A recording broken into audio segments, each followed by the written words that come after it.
Hey everybody, welcome back to another episode of The Weirdly Amused. It's me, Noah. This is a solo episode today because there's some big news happening in the Magic world. So, this past week, Magic unveiled that they're doing their Warhammer 40,000 crossover commander decks.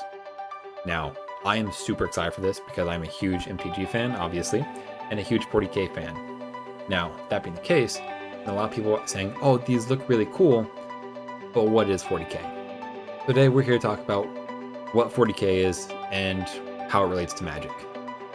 So, first things first, how it relates to Magic? Not much at all. But, what is 40k? So, 40k is a tabletop miniature war game that's been going on since like the 80s. Super popular, but just like Magic, very time consuming and very expensive. But, that being the case, that's not what you're here to learn about. You're here to learn about, well, what are the Tyranids? Are the Necrons? Who's Abaddon the Despoiler? Let's jump into it and let's get cracking. They announced their 4 commander decks: the Tyranid Swarm, the Forces of the Imperium, the Necron Dynasties, and the Ruinous Powers. Now, that being the case, I'll go through all these decks, just give you some lore background on who's who, and see if you can kind of guess on what these decks are going to be. But first things first, Tyranid Swarm. Now, the Tyranids, they're an intergalactic species of alien. The easiest way to describe them, think of them like the xenomorphs from Alien.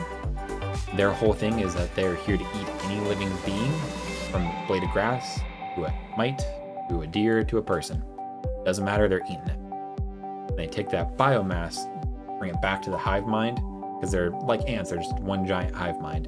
They just eat everything and bring it back together, and then they take the best parts of that organism and they disperse it through all their other organisms in the hive mind. So let's say they're fighting in a world that's super high like nitrogen content in the atmosphere, and they currently can't process that to breathe. So they'll find something that can consume it, and then give that adaptation to the entire army, the entire thing.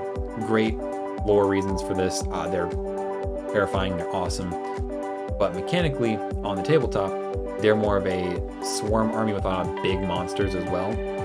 So I can see this going one of two ways. It's either going to be Tyranid swarms, like there's just tokens everywhere, and then they have some support like Critter of Behemoth, those big monsters that help it out. Or it could be a bunch of little guys that you can turn into big guys later on. Now, how that goes, we'll see. But the main guy you're seeing on the box here, that is the Swarm Lord. Now, the Swarm Lord, he is, put it frankly, the commander of the Tyranids. He is just the head honcho, the main bug. He's like the representative of everybody on the field. And if he shows up, you're going to have a rough day. Now, moving on though, we have the Forces of the Imperium. Now, the Imperium is basically humanity. It's the current ruling system of humanity. It's a multi-planet, galaxy-spanning empire. And at this point in the story, they all worship the God Emperor of mankind. And the Imperium is currently broken into a couple different factions. The main ones we won't focus on though today are going to be the Ecclesiarchy, the military, and the Mechanicus. Now, the Ecclesiarchy, that's the church. They run the day-to-day stuff for the Imperium. So, as you can see from this front cover, that is an Inquisitor. Now, Inquisitors come in a whole bunch of different flavors. They're basically like your government agents that just go around. Whatever Papa government says, they do. And if you don't follow their rules, then, well, it's going to be a rough day for you. Now, the Ecclesiarchy has a couple of things under its organization. Obviously, the Inquisition. And the Inquisition is in charge of the Death Watch Space Marine faction, which we'll cover Space Marines in a little bit. The Grey Knights, a like secret agent Space Marines. And then there's also the Sisters of Battle. Sisters of Battle are unique because it's an all-female chapter of soldiers whose entire goal is to do the church's bidding. They have like a living saint of Saint Celestine. They have the Triumph of Saint Catherine. A bunch of really cool models. Big like old school Catholic Church vibes, which if for some people, that's the whole thing they're going for. Like, there's a lot of prayers and there's a lot of robes and sacramental stuff, and like it just looks very, very ornate. I love them as models. Tabletop wise, the sisters are they're pretty good. A lot of fire and meltas and a whole bunch of other stuff. Now, moving on to that, talk about the Grey Knights. Now, the Grey Knights, they're Space Marines, but every single Space Marine is a Space Marine Psyker. Now, Psykers are like space wizards. They can tap into the warp, which is where all that magical power comes from, and they can use it to do like spells and things. Easiest way to describe it. Now, Grey Knights, though, are so secretive that if you even know about their existence, you're either a very high-ranking member of the Ecclesiarchy, or you're about to die, because they don't leave survivors to witness them. They want to make sure they're super secret, super clandestine. But on the tabletop, they're a very, very strong faction. They're fast, they hit hard, they're Space Marine power armor, so they're pretty durable. And speaking of Space Marines, let's go into Space Marines. So, Space Marines have 18 legions, or chapters. Now, of these 18 chapters, 9 of which fell to Chaos, and so only 9 of them currently serve the Imperium. Those 9 Space Marine chapters are all mechanically unique. They have their own different color patterns, armor sets, abilities, whole that fun stuff. We currently have seen these blue boys, the Suppressor Squad. That armor is, or at least that color palette for the armor, is the Ultramarines. They're the poster boys of 40k. They're pretty much the first thing you'll see when you look up 40k, which is fine. Now, that being the case, Space Marines vary from I want to be like spy rogue Raven Guard to I want to be space Vikings with the Space Wolves, or I want to be space vampires with Blood Angels. Now, they have a wide variety of stuff. Tabletop wise, they just got a pretty big buff, so everybody's still trying to figure out where they're going to fall in. Some chapters are going to be better than others, but that's just how the cookie crumbles. On top of that, we have the Emperor's Personal Guard, the Adeptus Custodes. Now, the Custodes are these golden boys here. Now, they are amazingly awesome. So, Space Marine is like 7 foot and several hundred pounds, extra organs, all these extra enhancements make him a superhuman. So that level of difference between a human to a human to a Space Marine, take that same gap and put it between a Space Marine to a Custode. These are the Space Marines of Space Marines, basically. These guys live for essentially forever. They're perfectly handcrafted by the Emperor himself, or the Mechanicus, current times. And they, you don't want to mess with them. These things will absolutely defeat anybody they fight with almost no effort. Now, on top of that, we have the Imperial Guard. They're just the regular run-of-the-mill soldiers and infantry. There are quite literally trillions of them, so yeah, they might not have the best guns compared to like Space Marines and Custodes, but when you have, would you rather have 1 bazooka or 10 million assault rifles? Like, that's just how it be.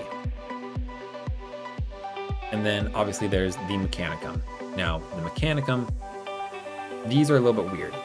So, Mechanicum originated from Mars, and they don't worship the God Emperor as a god. They worship what they call the Omnissiah, the spirit of the machines. So they believe that every machine has a spirit inside of it that you can appease through routine maintenance and care and like sacramental oils, things like that. Which, okay, it must be working because they can make and build things that just defy logic, and they can keep things running after the parts and the plans are lost forever. Like, they make it and they make sure it stays working forever. And so in this card Fabricate, you see Belisarius Call. He's like the head honcho of it. Now, for this deck, I really want to see probably Rabute Gilliman. He's the leader of the Ultramarines. He is their Primarch. He is currently the only active Loyalist Primarch. We'll get more into Primarchs and things in other videos if you guys want to hear about them. Suffice it to say, like, they're the commanders of those factions. Now, I also want to see Belisarius Call. I would love to see some Inquisition characters pop up. I'd also really like to see like Saint Catherine or Saint Celestine pop up as cards, because I'll be honest, Saint Celestine is a literal angel. But moving on to that, we have the Necron Dynasties. Now the Necrons are living machines. They're not. They look like Terminators, but they're not. Promise. They were once a organic race that was just absolutely like everybody was kicking them when they were down. And so this front cover person you're seeing, Zarek the Silent King, he went through what's called biotransference with the entire race and turned them into these living machines. And so their souls just trapped in the machines. They've been asleep for 60 million years, just recently been woken up. Now they want to clear everything off their front porch. And so they're just waking up trying to conquer the galaxy, as one does. With it being a mono black deck, and their tabletop mechanic being reanimation, I can pretty much guarantee this is going to be a mono black reanimator deck. Lastly, we have the Ruinous Powers. So remember I said the other 9 Space Marine Legions fell with Chaos? The Ruinous Powers are Chaos. Now, Chaos has 4 gods that rule it. There's Khorne, god of blood. There is Slaanesh, god of excess. Tzeentch, god of change and trickery. And Nurgle, god of rout. Now, these 4 gods did all claim Space Marine Legions for themselves. Nurgle has the Death Guard. Tzeentch has the Thousand Sons. Khorne has the World Eaters. And Slaanesh has the Emperor's Children. Now, the other 5 Space Marine Legions that fell, though, they tend to worship Chaos Undivided, or are just renegade and don't have anybody actually there. They don't really worship Chaos, they just don't follow the Imperium. Now, aside from that, though, we also have Chaos and all their demons and whatnot, their cultists, the whole kit and caboodle. The front card we've seen from this, though, is Abaddon the Despoiler. He is the Rebute Gilliman of Chaos. He leads all Chaos forces under the Black Legion. He is the chosen of Chaos, like he is their champion. He is the current War Master of Chaos, took over after Horus died in the Horus Heresy. But aside from that, that's all you really need to know about that. What we just need to know is that these cards are coming.